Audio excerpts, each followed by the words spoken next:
दारूच्या नशेत असलेल्या ट्रक चालकाने विद्युत खांबाला धडक दिली आहे। यात सुदैवाने जीवितहानी टळली असली तरी बाजूला लागून असलेल्या दुकानाचे नुकसान झाले आहे।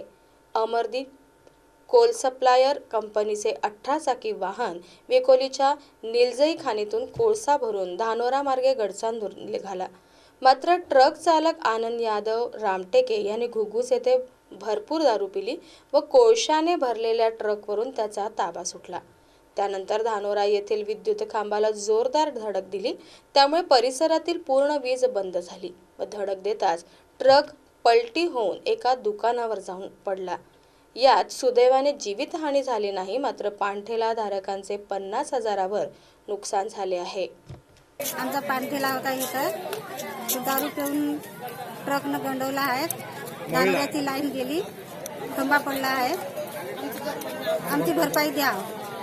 नुकसान 50,000चे नुकसान आहे। धानोऱ्याच्या गडचांदूर हायवेच्या कॉर्नरवर एक ट्रक पलटी झाला। अमरदीप पारादीप कोल्स लिमिटेडचा तो ट्रक होता, ACS कंपनीचा।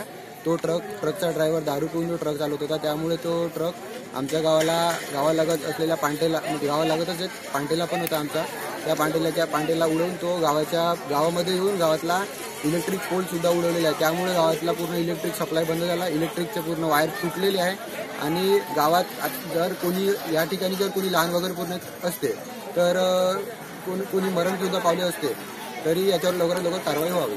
तसेच ते दारू पिऊन जे लोक ड्रायव्हिंग करतात त्यांचे लायसन्स कॅन्सल करण्यात यावे अशी आमची गावकऱ्यांची विनंती आहे।